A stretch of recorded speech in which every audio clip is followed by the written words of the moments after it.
Hai, saya Aiman. Hari ini saya akan buat lagi satu Unity tutorial Destroy 2D Object on Collision dan Xcore. So, jom! So, ini adalah setup yang saya telah siapkan.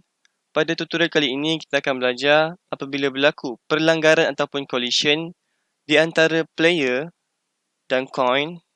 Kita akan musnahkan coin dan kita akan tambahkan markah kepada 1.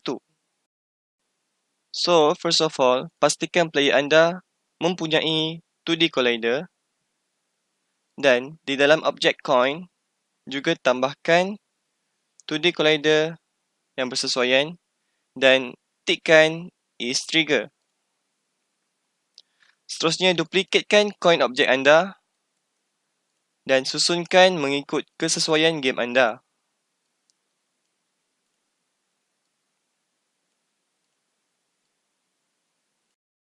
Dan create empty dan namakan kepada coins untuk kemaskan kita punya objek dekat tepi ni. Okay, seterusnya kita akan create UI canvas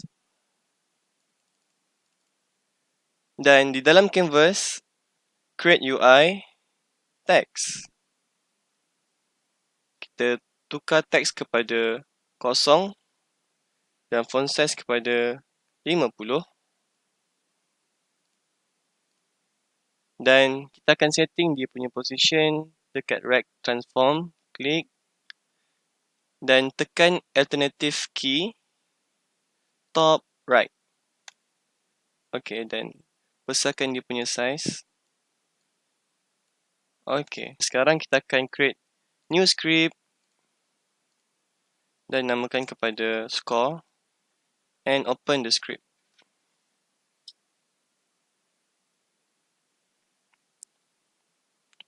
Okay, first kita akan tambahkan using Unity Engine .ui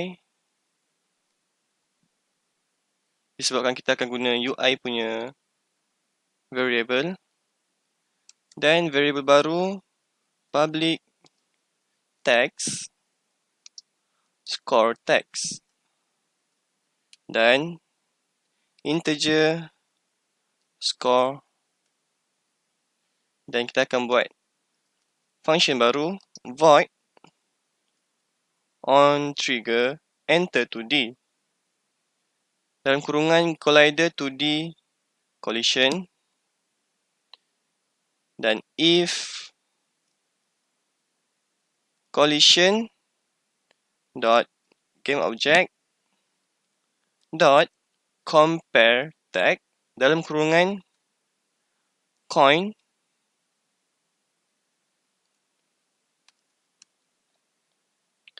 destroy collision dot game object dan score tambah. Okey, skrip ni bermaksud apabila game object yang kita attachkan skrip ni berlaku collision ataupun perlanggaran dengan objek lain yang mempunyai 2D collider dan sudah ditikkan is trigger seperti yang kita buat dekat collider di dalam coin tadi dan juga mempunyai tag coin, kita akan musnahkan objek tersebut dan skor akan bertambah kepada 1. Dan di update function kita akan tambahkan script score text dot text equal to score dot toString dalam kurungan. Okey, skrip ni akan menukarkan score text mengikut score yang akan bertambah. Okey, sekarang ni kita akan save dan back to Unity.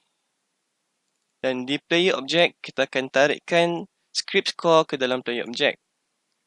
Dan di dalam score script, score text, kita akan tarikkan teks yang di dalam Canva ke dalam score text.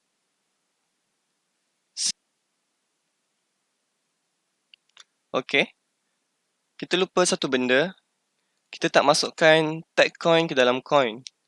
So, apa yang perlu kita buat adalah di dalam objek coin, tag, add tag, tambah, dan tuliskan coin, save. Dan pada setiap objek coin, kita akan tukarkan tag kepada coin. Save dan play. Itu dia menjadi coin destroy dan markah bertambah.